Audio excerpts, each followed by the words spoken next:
Good morning, good people. I'm Brother Christopher Popravak, a Capuchin for a little over 56 years and a priest since 1974. Presently, I'm the Director of Ministry Training in San Antonio, Texas. But I also teach theology at the Oblate School and at St. Mary's University. Today, I'd like to say a few words about a rather controversial Pope, Boniface VIII. You know, recently our Catholic community has been blessed with a number of holy and insightful pontiffs, Saints John the 23rd, Paul the VI, and John Paul II. But we shouldn't forget that our church has not always had prudent and saintly leaders. Boniface VIII is a case in point.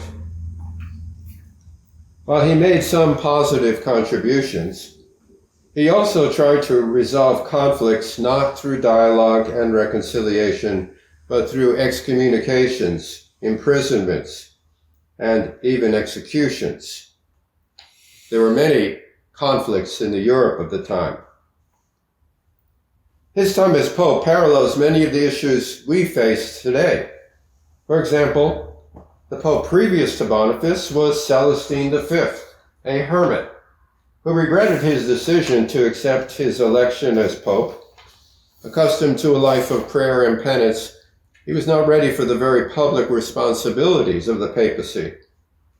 Like our Pope Benedict XVI, Celestine V resigned. Who helped persuade him?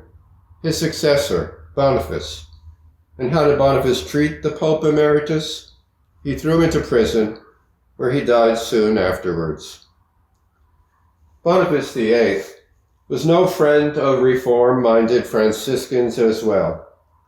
He persecuted the group called spirituals, brutally executing some, and he imprisoned the famous Italian Franciscan poet, Jacopone da Todi. Dante, who was a contemporary, placed Boniface VIII in the pit of hell in his famous Divine Comedy. And yet, Boniface did one thing especially noteworthy. On this day, February 22nd, in the year 1300, he announced the first Holy Year. He decreed that every 100 years the Church should celebrate a jubilee, after the manner of the Israelites that we find in the Bible. Seeing the spiritual benefits of a year dedicated to prayer, penance, and renewed faith, subsequent popes have held jubilees every 25 years. Just this past February 11th, Pope Francis announced that hope will be the central theme of the 2025 Jubilee. His desire for the year is to foster a greater sense of global brotherhood, solidarity with the poor, as well as care for the environment. Reflecting on our present struggles, Pope Francis remarked, "We must fan the flame of hope, looking to the future with an open spirit, a trusting heart, and far-sighted vision. Would that were so. We could truly profit from a year in which our faith, hope, and charity are deepened."